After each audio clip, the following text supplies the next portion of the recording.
अस्सलाम वालेकुम friends, welcome to my YouTube channel mathematics with Singar Ali. Friends, आज का हमारा टॉपिक है कॉम्प्लेक्स नंबर। आज के इस वीडियो लेक्चर में हम कॉम्प्लेक्स नंबर डिटेल में सीखेंगे। अगर आपको कॉम्प्लेक्स नंबर की एबीसी भी नहीं आती, आई मीन टू से अगर आपको कॉम्प्लेक्स नंबर के बेसिक्स भी नहीं आते तो कोई बात नहीं, आज के इस वीडियो लेक्चर के बाद आप कॉम्प्लेक्स नंबर को कभी भी नहीं बोलेंगे। दोस्तों, आपको क्या पता है कि आयोटा की पावर 100, आयोटा की पावर 20 और iota power 18, iota power 1000, iota power 99, इन सब की वैल्यू क्या होगी? या फिर हम ऐसे कहें कि आयोटा की पावर 2000 और इसकी वैल्यू क्या होगी? आज के इस वीडियो लेक्चर के बाद हम सीखेंगे आयोटा का कॉन्सेप्ट, आयोटा आया कहाँ से, आयोटा की पावर 2000 का वैल्यू क्या होता है। सिर्फ और सिर्फ कुछ ही सेकंड्स में आयोटा की पावर 2000 आप बहुत ही आसानी से कैलकुलेट कर सकते हैं।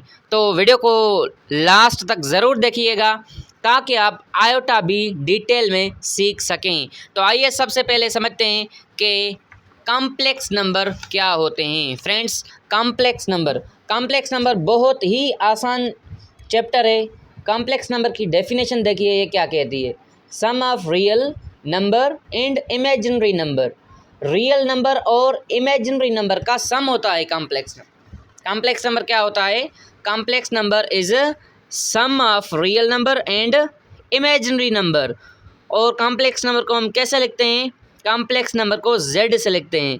z is equal to a plus iota b। या फिर हम कॉम्प्लेक्स नंबर को ऑर्डर पेयर फॉर्म में भी लिखते हैं, a comma b, where a and b are real numbers. तो कॉम्प्लेक्स नंबर की सबसे पहले डेफिनेशन पे फोकस करते हैं। कहता है कि sum of real numbers and imaginary numbers. जब हमारे पास कोई भी एक रियल नंबर जैसे कि 2 है और एक इमेजिनरी नंबर हो 3 आयोटा। 2 क्या है? 2 इज़ अ रियल नंबर। और ये जो 3 आयोटा है, 3 आयोटा क्या है? 3 iota is a imaginary number. 3 iota is an imaginary number. अगर किसी भी नंबर के साथ आयोटा लगा हुआ हो तो उसको हम बोलते हैं इमेजिनरी नंबर। 4 आयोटा क्या है? 4 iota is a imaginary number. 9 iota क्या है? 9 iota is an imaginary number. -2/3 iota क्या है?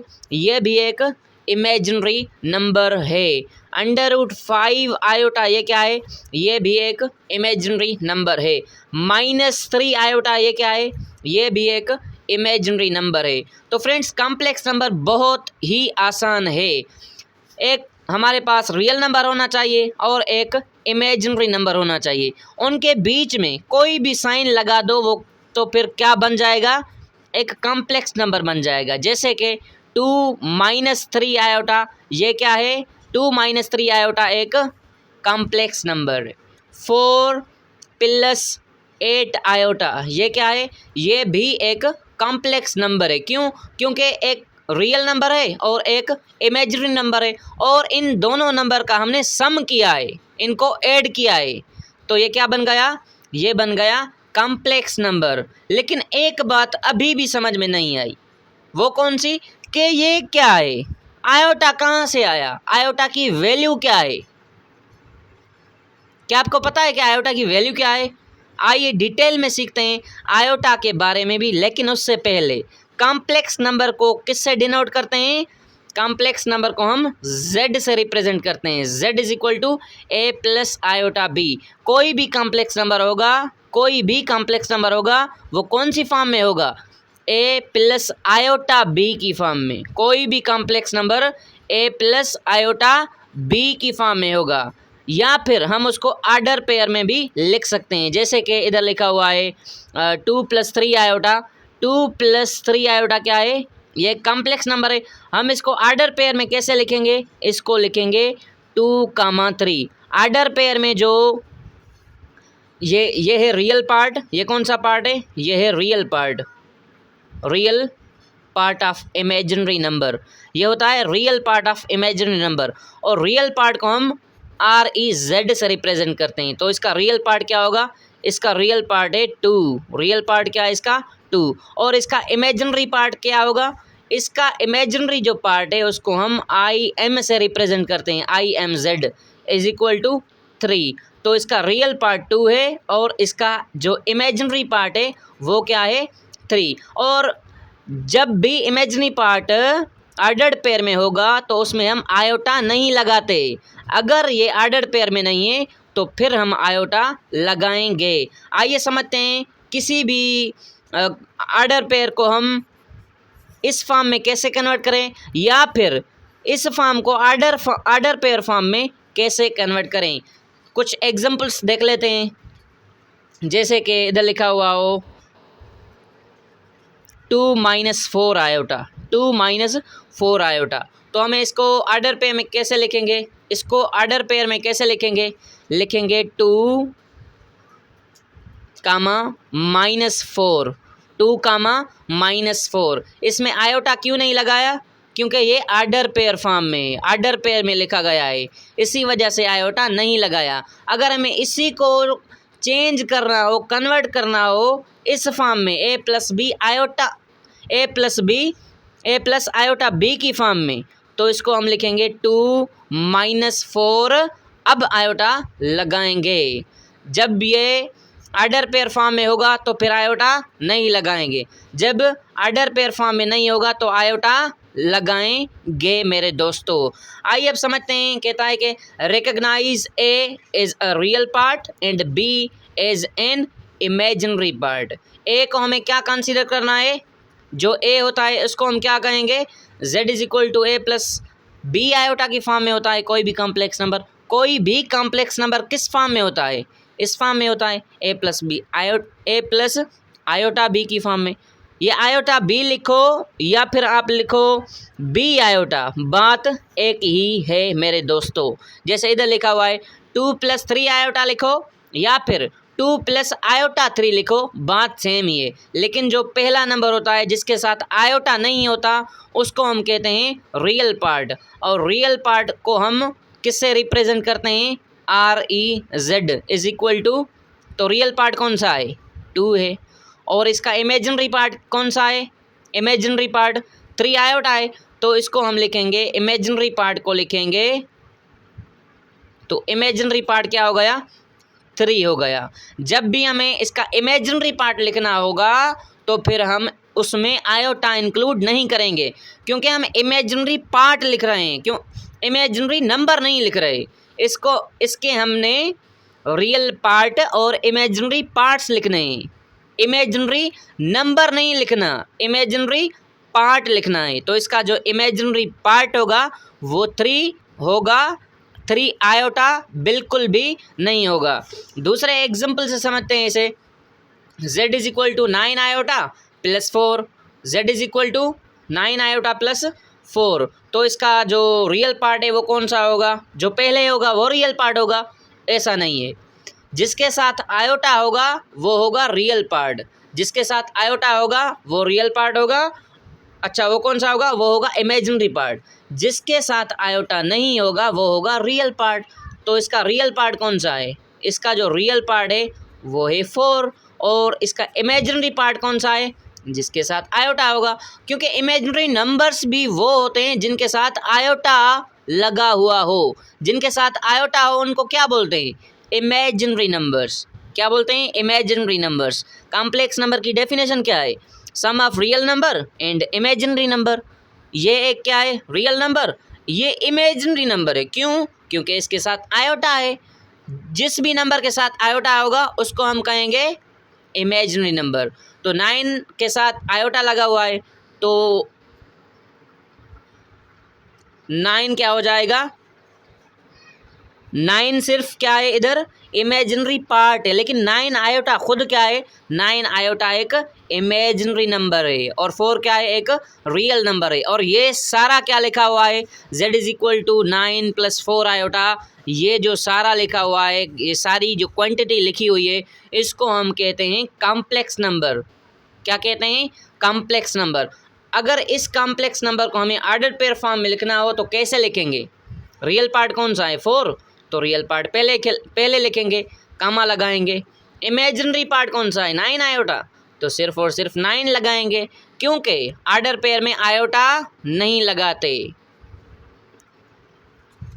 आइए अब समझते हैं कि दो या दो से ज़्यादा कॉम्प्लेक्स नंबर को हम इक्वल कैसे कर सकते हैं। बहुत ही इम्पॉर्टेंट कंडीशन है। अगर आपने ये कंडीशन सीख ली तो आप कॉम्प्लेक्स इक्वेशंस को भी सॉल्व कर सकते हैं। जैसे कि find the value of x if x plus iota y is equal to -5 + 4 iota. X equal to what if x plus iota y is equal to -5 + 5 iota. अगर आपने ये कंडीशन सीख ली, condition of equality of complex number, तो आप complex equations को भी solve कर सकते हैं। तो आइए अब समझते हैं condition of equality of complex number. तो कॉम्प्लेक्स नंबर इक्वल कब हो सकते हैं? एक कॉम्प्लेक्स नंबर लिखते हैं जनरल में, z is equal to z1 is equal to a1 plus b1 iota. ये एक कॉम्प्लेक्स नंबर है। और एक दूसरा कॉम्प्लेक्स नंबर लिखते हैं z2 is equal to a2 plus b2 iota. ये दूसरा कॉम्प्लेक्स नंबर है। अच्छा, दूसरे कॉम्प्लेक्स नंबर को हम ऐसे भी लिख सकते हैं, या फिर आप ऐसे भी लिख सकते हैं z2 is equal to c plus iota d की फॉर्म में। तो दो कॉम्प्लेक्स नंबर इक्वल कब होंगे? दो कॉम्प्लेक्स नंबर इक्वल तब होंगे जब उनके जो रियल पार्ट्स हैं वो इक्वल हो जाएं। उनके जो रियल पार्ट्स हैं वो इक्वल हो जाएं। तो इसका रियल पार्ट क्या है? a1। जब a1 इक्वल होगा a2 के और b1 का वैल्यू इक्वल होगा b2 के, b1 का वैल्यू इक्वल होगा b2 के, तो हम कहेंगे ये दोनों कॉम्प्लेक्स नंबर आपस में इक्वल हैं। अगर आपको नहीं समझ में आया तो आइए एग्जाम्पल से समझते हैं। तो example 1, z is equal to 2 + 3 iota and ये z1 है, और z2 is equal to 2 + 3 iota. तो दो कॉम्प्लेक्स नंबर इक्वल कब होंगे? जब उनके रियल पार्ट्स इक्वल होंगे। तो इस पार्ट को हम इक्वल में रखेंगे इस पार्ट के, क्योंकि इसका जो रियल पार्ट है वो 2 है, तो इसको इक्वल करेंगे इसके रियल पार्ट के साथ। इसका रियल पार्ट कौन सा है? 2 है, और इसका इमेजिनरी पार्ट क्या है? 3 आयोटा है, तो 3 आयोटा को इक्वल करेंगे इसके इमेजिनरी पार्ट से। इसका इमेजिनरी पार्ट क्या है? 3 आयोटा। तो this is condition for equality of complex number. दो या दो से ज़्यादा कॉम्प्लेक्स नंबर कब इक्वल होंगे? तीसरे एग्जाम्पल के साथ समझते हैं। z1 is equal to a plus iota b और z2 is equal to c plus iota d। तो ये दो कॉम्प्लेक्स नंबर हैं, जनरल फॉर्म में, तो ये कब इक्वल होंगे? ये एक कॉम्प्लेक्स नंबर है, ये भी एक कॉम्प्लेक्स नंबर है। जनरल फॉर्म में ये कब इक्वल होंगे? ये तब इक्वल होंगे जब a का वैल्यू इक्वल होगा c के एंड आयोटा b का वैल्यू इक्वल होगा आयोटा d के साथ। मतलब रियल पार्ट्स आपस में इक्वल होने चाहिए। रियल पार्ट्स आपस में इक्वल होने चाहिए। इसका रियल पार्ट a है और इसका रियल पार्ट कौन सा है? इसका रियल पार्ट, इसका रियल पार्ट कौन सा है? c है। तो जब a इक्वल होगा c के और b इक्वल होगा d के। आई होप कि आप समझ गए होंगे। आइए condition of equality of complex number पर एक क्वेश्चन सॉल्व करते हैं, ताकि आपका कॉन्सेप्ट मज़ीद क्लियर हो सके, क्रिस्टल क्लियर हो सके। तो कहता है कि find the value of x if x plus iota y is equal to -5 + 5 iota. Friends, हमने कंडीशन ऑफ इक्वलिटी सीखी है। ये इसका रियल पार्ट है और इसका रियल पार्ट क्या है? ये है। इन दोनों को क्या करना है? इक्वल करना है। तो इधर x का जो वैल्यू आएगा -5 आएगा, और इमेजिनरी, ये दूसरा पार्ट कौन सा होता है? इमेजिनरी। अगर ये दोनों नंबर आपस में इक्वल हैं तो जो रियल पार्ट है वो इक्वल होगा रियल पार्ट के। मतलब इसका रियल पार्ट x है और इसका रियल पार्ट -5 है, तो x का वैल्यू क्या आएगा? -5, क्योंकि रियल पार्ट को हमने इक्वल किया है रियल पार्ट के साथ, ये तो वैलिड है, हम कर सकते हैं, रियल पार्ट को रियल पार्ट के साथ इक्वल करेंगे और जो इमेजिनरी पार्ट है इसका आयोटा वाई उसको हम इक्वल करेंगे इसके इमेजिनरी पार्ट के साथ, मतलब 5 आयोटा के साथ। तो इधर x का वैल्यू आया -5 और इधर x का वैल्यू क्या आया, आयोटा से आयोटा कैंसिल करेंगे क्योंकि ये आयोटा इधर मल्टीप्लाई में उधर हो जाएगा मतलब डिवाइड में हो जाएगा, तो आयोटा से आयोटा कैंसिल और y इज इक्वल टू 5। तो x का वैल्यू आया -5 और y का वैल्यू आया 5, जो कि बहुत ही आसान है friends.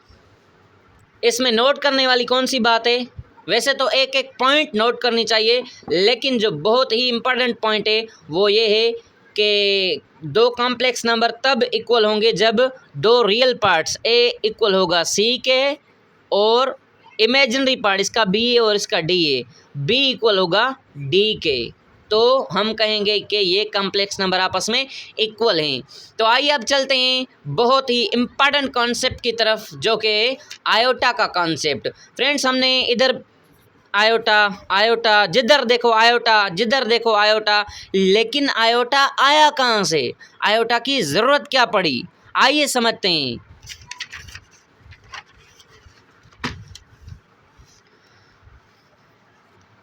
Yes friends, so now we will learn all about iota. Iota power 100 is equal to what, iota power 20 is equal to what, iota power 18 is equal to what, and iota power 1000 is equal to what, iota power 99 is equal to what।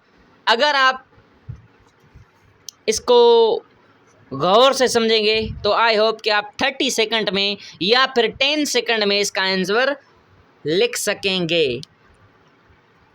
तो iota कहाँ से आया, आइए समझते हैं। बहुत ही important concept है और बहुत ही सिंपल कॉन्सेप्ट भी है फ्रेंड्स। हम एक इक्वेशन लिखते हैं जैसे कि x² + 1 is equal to 0, x² + 1 is equal to 0। अब इसको सॉल्व करते हैं तो ये प्लस का 1 है उधर जाएगा, x² सेम लिखेंगे क्योंकि इधर x², ये प्लस का 1 है इधर जाएगा, माइनस का 1 बन जाएगा, तो x² इज इक्वल टू -1। अब क्या करना है, स्क्वायर हटाने के लिए हम दोनों तरफ taking square root on both sides, taking square root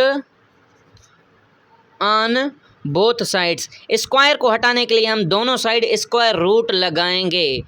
इधर x² इज इक्वल टू -1 है, इक्वेशन के दोनों तरफ हम कुछ भी कर सकते हैं, कोई नंबर ऐड कर सकते हैं, कोई नंबर सब्ट्रैक्ट कर सकते हैं, डिवाइड कर सकते हैं, तो दोनों तरफ स्क्वायर रूट लगाएंगे, इधर भी स्क्वायर रूट लगाएंगे। स्क्वायर रूट स्क्वायर से कैंसिल हो जाएगा, इधर रह गया x और √-1 का क्या वैल्यू आएगा। जब हम सॉल्व करते थे √4 तो इसका वैल्यू आता था 2, √9 को सॉल्व करते थे इसका वैल्यू आता था 3, √16 को सॉल्व करते थे वैल्यू आता था 4, √-1 का क्या वैल्यू आना चाहिए, √-1 का क्या वैल्यू आना चाहिए, √-1 का वैल्यू √-1 ही होगा, √-1 का वैल्यू √-1 ही होगा, लेकिन नहीं √-1 सेम लिखेंगे। ये जो √-1 है, जब भी रूट के अंदर कोई नेगेटिव नंबर हो, इसको इधर ही छोड़ते हैं, x इज इक्वल टू √-1। अब समझते हैं कि क्या √-1 एक रियल नंबर है, क्या √-1 एक रियल नंबर है? नहीं दोस्तों, √-1 एक रियल नंबर नहीं है। पता है कि √-1 एक रियल नंबर क्यों नहीं है? क्योंकि इसके स्क्वायर रूट के अंदर रेडिकल के अंदर एक नेगेटिव नंबर लिखा हुआ है। जब भी रूट के अंदर नेगेटिव नंबर हो, तो ये रियल नंबर नहीं होता। जब भी रूट के अंदर नेगेटिव नंबर हो तो ये रियल नंबर नहीं होता। जब भी जब भी रूट के अंदर एक नेगेटिव नंबर शामिल हो तो ये रियल नंबर नहीं होता। अगर ये रियल नंबर नहीं होता तो फिर क्या होता है? बहुत ही सिंपल कॉन्सेप्ट है। अगर रूट के अंदर कोई नेगेटिव नंबर है तो उसको हम क्या कहेंगे? उसको हम कहेंगे इमेजिनरी नंबर। फ्रेंड्स, उसको हम क्या कहेंगे? उसको हम कहेंगे इमेजिनरी नंबर्स। लेकिन इमेजिनरी नंबर्स में आयोटा कहाँ से आया? क्योंकि कोई भी आप इमेजिनरी नंबर उठाओ उसमें आयोटा आता है। तो आयोटा की आखिर वैल्यू क्या है? आइए समझते हैं कि आयोटा कहाँ से आया। फ्रेंड्स, इस इक्वेशन को जब मैंने सॉल्व किया तो कोई भी ऐसा रियल नंबर नहीं था जो इस इक्वेशन को सेटिस्फाई करे, क्योंकि इस इक्वेशन का जो रूट आया है वो आया है √-1। क्या √-1 एक रियल नंबर है? बिल्कुल भी नहीं, क्योंकि रूट के अंदर जब नेगेटिव नंबर आए तो ये रियल नंबर नहीं होता। तो √-1 को कहा गया कि √-1 जो है, √-1 जो है इसको हम कह देते हैं iota. √-1 is equal to iota. √-1 is equal to iota. जब भी आयोटा लिखा गया हो उसका मतलब ये √-1 लिखा गया है। जब भी आयोटा लिखा गया हो उसका मतलब आयोटा का वैल्यू है √-1। √-1 आयोटा का क्या वैल्यू है? √-1 मेरे दोस्तों। आइए अब सॉल्व करते हैं। आई होप कि आपको समझ में आ गया होगा ये इक्वेशन और इक्वेशन के सॉल्यूशंस। और जब भी रूट के अंदर कोई नेगेटिव नंबर हो तो वो इमेजिनरी नंबर होता है, और आयोटा का जो वैल्यू होता है वो √-1 होता है। जो आयोटा का वैल्यू होता है वो √-1 होता है। लेकिन इनको कैसे सॉल्व करें? Iota power 100, iota power 20, iota power 18, iota power 1000, iota power 99। Friends, ये 30 सेकंड का काम है। अगर आयोटा की पावर 1000 क्या 15 लैक्स भी आ जाए तो कैलकुलेट करना बहुत ही आसान है। आइए एक ट्रिक से समझते हैं इसे। आयोटा की कोई भी पावर हो आप 10 सेकंड में सॉल्व कर सकते हैं। तो आइए अब समझते हैं कि आयोटा की कोई भी पावर हो तो उसे कैसे सॉल्व करें। फ्रेंड्स, सबसे पहले ध्यान से देखिएगा। अब ध्यान से देखिएगा। अब हम समझने वाले हैं आयोटा की कोई भी पावर हो तो उसे कैसे सॉल्व करेंगे। ज़रा ध्यान से देखिएगा। आयोटा पावर 4 इक्वल होता है 1 के। आयोटा पावर 8 इक्वल होता है 1 के। Iota power 12 is equal to 1। Iota power 16 is equal to 1। Iota power 20 is equal to 1। Friends, iota power 4 का क्या वैल्यू होता है? आयोटा पावर 4 का जो वैल्यू है वो होता है 1। आयोटा का वैल्यू क्या है? √-1। अगर हम दोनों साइड स्क्वायरिंग करें, इधर भी स्क्वायर लगाएं और √-1 के ऊपर भी स्क्वायर लगाएं, तो आयोटा स्क्वायर का वैल्यू क्या आएगा? रूट से स्क्वायर कैंसिल हो जाएगा तो इसका वैल्यू आ गया -1। तो आयोटा स्क्वायर का क्या वैल्यू है? आयोटा स्क्वायर का जो वैल्यू है वो -1 है। आयोटा पावर 4 का वैल्यू 1 कैसे आया? क्या हम आयोटा पावर 4 को iota square multiplied by iota square लिख सकते हैं? यस, लिख सकते हैं। और आयोटा स्क्वायर का क्या वैल्यू है? -1 मल्टीप्लाइड बाय आयोटा स्क्वायर का क्या वैल्यू है? -1। -1 मल्टीप्लाइड बाय -1, इसका आंसर आएगा +1। तो आयोटा पावर 4 का आंसर क्या आया? 1। इसी तरह आयोटा पावर 8 का आंसर क्या आएगा? आयोटा पावर 8 का आंसर क्या आएगा? क्या हम आयोटा पावर 8 को ऐसे लिख सकते हैं? Iota power 4 multiplied by iota power 4। Yes, लिख सकते हैं। अभी हमने सीखा कि आयोटा पावर 4 की जो वैल्यू है वो 1 होती है। तो आयोटा पावर 4 की वैल्यू इधर 1 पुट करेंगे, multiplied by 1। 1 × 1 is equal to 1। तो आयोटा पावर 8 की वैल्यू क्या हुई? आयोटा पावर 8 की वैल्यू हुई 1। इसी तरह आयोटा पावर 12 की वैल्यू क्या होगी? वो भी 1 होगी। आइए अब ट्रिक से समझते हैं। अगर आयोटा की कोई भी पावर हो उस पर 4 की टेबल कंप्लीटली जाती हो, जैसे कि 4 की टेबल 4 पर जाती है तो आयोटा पावर 4 का वैल्यू 1। क्या 4 की टेबल 8 पर कंप्लीटली जाती है?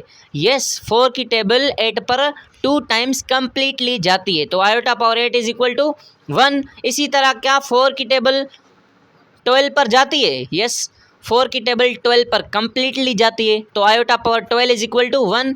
आयोटा पावर 16 का क्या वैल्यू होगा? वो भी 1। क्यों? क्योंकि 4 की टेबल 16 पर कंप्लीटली जाती है। इसी तरह आयोटा पावर 20 का वैल्यू भी 1 होगा। आइए अब समझते हैं iota power 100, iota power 20, iota power 18, iota power 1000 and iota power 99 का वैल्यू भी क्या होगा। क्या 4 की टेबल 100 पर कंप्लीटली जाती है? यस, 4 की टेबल 100 पर 25 टाइम्स जाती है, तो आयोटा पावर 100 का वैल्यू आएगा 1। क्या 4 की टेबल 20 पर कंप्लीटली जाती है? यस, जाती है, तो आयोटा पावर 20 का वैल्यू भी आ जाएगा 1। क्या हम आयोटा पावर 18 को लिख सकते हैं iota power 16 multiplied by iota square? क्योंकि अगर बेसिस सेम है तो इनके जो पावर हैं वो ऐड हो जाएंगे। तो आयोटा पावर 16 का क्या वैल्यू है? आयोटा पावर 16 का वैल्यू 1 है। आयोटा पावर 16 का वैल्यू 1 है, तो हम 1 को इधर रखें 1, तो 1 को मल्टीप्लाई कराएंगे आयोटा स्क्वायर के साथ, और आयोटा स्क्वायर का वैल्यू -1 होता है, तो 1 मल्टीप्लाइड बाय -1, इसका आंसर आएगा -1। तो आयोटा पावर 18 का जो वैल्यू है वो -1 है। आयोटा पावर 18 का वैल्यू -1 है। इसी तरह आयोटा पावर 1000 का वैल्यू क्या होगा? क्या 4 की टेबल 1000 पर कंप्लीटली जाती है? यस, जाती है, तो इसी तरह आयोटा पावर 1000 का वैल्यू क्या होगा? वो भी 1 होगा। और अब चलते हैं आयोटा पावर 99 की तरफ। आयोटा पावर 99 की तरफ क्या हम आयोटा पावर 99 को ऐसे लिख सकते हैं? आयोटा पावर 98 और multiplied by iota. Iota power 98 multiplied by iota. तो क्या 4 की टेबल 98 पर कंप्लीटली जाती है? आइए लगाते हैं।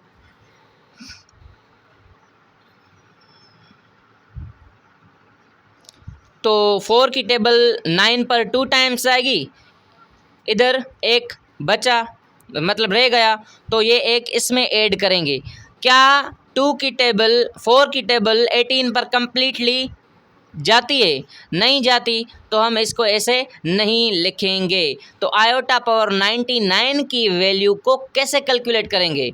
आयोटा पावर 99 को हम लिखेंगे iota power 96 multiplied by iota cube. अब इसको हम सॉल्व कर सकते हैं। क्यों? क्योंकि 96 पर 4 की टेबल कंप्लीटली जाती है। अगर आप 96 को 4 से डिवाइड करेंगे तो रिमाइंडर 0 आएगा। 4 की टेबल 9 पर 2 टाइम्स, 8 -1 इधर क्या आएगा? 9 - 8 1 बचेगा, और अब ये 6 इधर लिखेंगे। 4 की टेबल 16 पर 4 टाइम्स जाती है, तो 16 - 16 ये हो जाएगा 0। इसका मतलब 4 की टेबल 96 पर कंप्लीटली जाती है, तो ये क्या हो जाएगा? कैंसिल।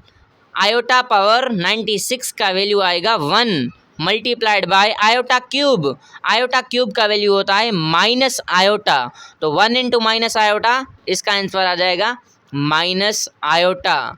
आई होप कि अगर आयोटा का कोई भी पावर हो आप बहुत ही जल्द कैलकुलेट कर सकते हैं। आई होप कि कॉम्प्लेक्स नंबर आपको डिटेल में समझ में आ गए होंगे। इस वीडियो लेक्चर को आप बहुत ही अच्छे तरीके से सीखा होगा। आई होप कि this video lecture will be very helpful for you. If you like this video, do share with your friends and kindly subscribe my channel. Thank you for watching this video.